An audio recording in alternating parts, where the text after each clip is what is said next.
Okay, boys and girls, today we're going to talk about how to use partial sums or decompose a number to subtract.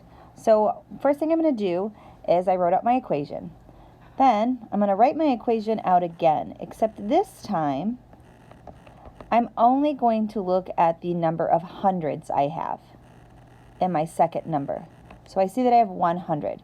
So I'm going to do 384 and I'm going to subtract that 100 from 384. And then that leaves me with 284. Then I'm going to take my 284, I'm going to bring it down to the next line, and now I'm going to subtract the tens that I see.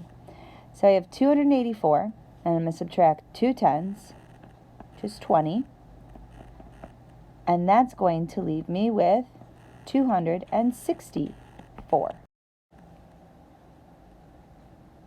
Okay, so now before I move on, I'm going to take a look at my ones place.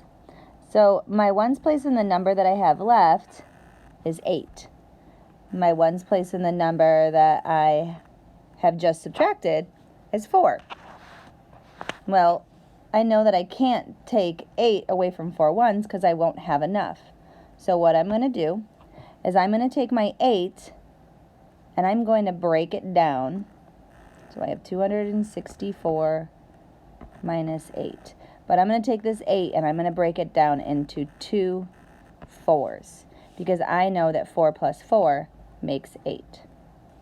So now I take my 264, I subtract 4, which would be this one, and I get 260.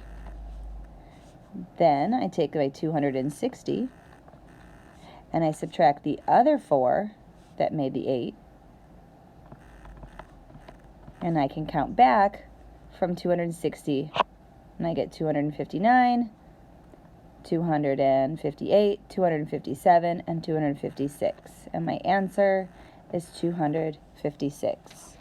So now we have 384 minus 128 equals 256.